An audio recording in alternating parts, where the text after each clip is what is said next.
Say hi.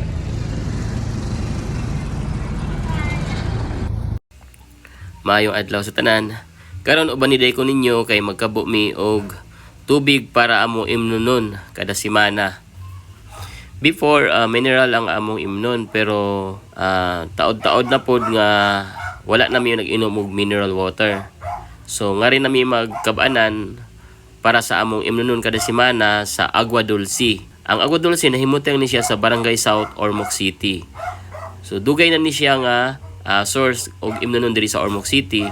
Dili gyud ni siya mahubas bisan pa og El Nino, dili gyud ni siya mawad og tubig. Lami pug kay ni siya kay tamis kayo mao nang agi tawag siya Agua Dulce. Matud pa nila dugay na daw ni siya. So tanang taga Ormoc kabalo asa ni dapit.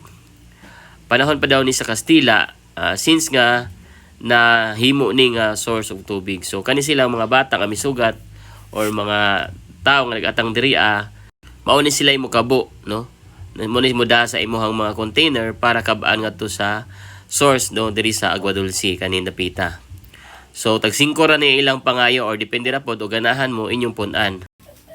Para sa ako guys, mas lami kaayo ang tubig diri sa Agua Dulce kaysa uban nga mga mineral water. Mao na nga ri gyud mi magkabanan.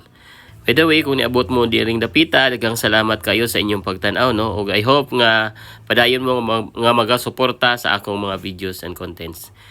Amping